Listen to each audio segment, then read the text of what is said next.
शाम के करीब 7 बजे का समय था। गांव पर हल्की ठंडी हवा चल रही थी और आसमान में चांद धीरे धीरे ऊपर आ रहा था। पूरे माहौल में एक सुकून था। लेकिन छोटे से मिट्टी के घर में बैठी रानी और उसका छोटा भाई सोनू चुपचाप अपनी कॉपियों में झुके हुए थे। दीदी, मेरा होमवर्क हो गया, सोनू ने धीरे से कहा।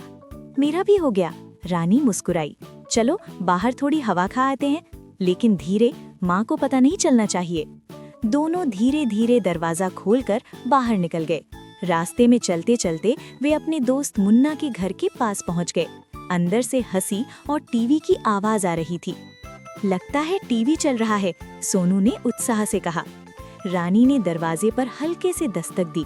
मुन्ना, दरवाजा खोलो। अंदर से मुन्ना की माँ की आवाज आई। कौन है? मैं रानी हूँ, सोनू भी है साथ में, रानी ने जवाब दिया।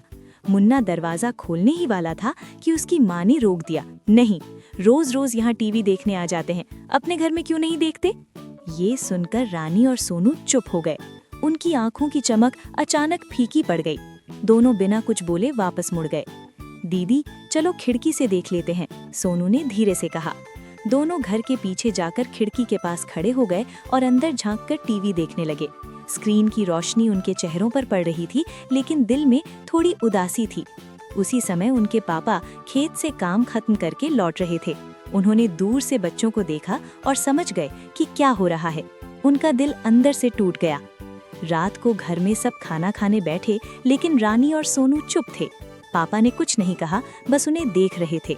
बाद में जब बच्चे सो गए, पापा ने माँ से कहा, आज मैंने बच्चों को दूसरे के घर की खिड़की से टीवी देखते देखा, बहुत बुरा लगा। अब चाहे जितनी मेहनत करनी पड़े, मैं अपने बच्चों के लिए रेडियो नहीं, एक छोटा टीवी जरूर लाऊंगा। माँ ने सिर हिलाया। मैं भी सिलाई का काम बढ़ा दूंगी। अगले दिन से दोनों ने अपनी अपनी मेहनत दुगनी कर दी। पापा सुबह जल्दी खेत जाते, देर रात तक काम करते। माँ दिन भर घर के काम के बाद कपड़े सिलती और थोड़ा थोड़ा पैसा बचाती। दिन गुजरते गए, हफ्ते बीते और फिर 2 महीने बीत गए। एक रात दोनों ने मिलकर पैसे गिने। अब पूरे हो गए, माँ ने खुशी से कहा। पापा की आंखों में चमक आ गई।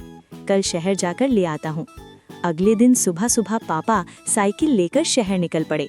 उधर घर में रानी और सोनू खुशी से झूम रहे थे। आज हमारा टीवी आएगा, सोनू चिल्लाया। दोनों ने मिलकर पूरा घर साफ किया। माँ ने भी खास खाना बनाया। शाम होते होते पापा एक बड़ा डिब्बा लेकर घर पहुँचे। बच्चों की खुशी का ठिकाना नहीं था। पूरा गांव इकट्ठा हो गया। टीवी लगाया गया। जैसे ही स्क्रीन चालू हुई, पहले हल्की आवाज आई, फिर धीरे धीरे साफ तस्वीर उभरने लगी। सभी लोग चुपचाप स्क्रीन की तरफ देखने लगे और फिर अचानक हंसी, तालियां और खुशी से पूरा आंगन गूंज उठा। रानी और सोनू अपने पापा के पास आकर बैठ गए।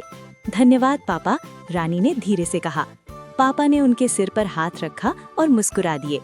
उस दिन सिर्फ एक टीवी नहीं आया था, उस दिन उस घर में मेहनत, प्यार और आत्मसम्मान की जीत हुई थी।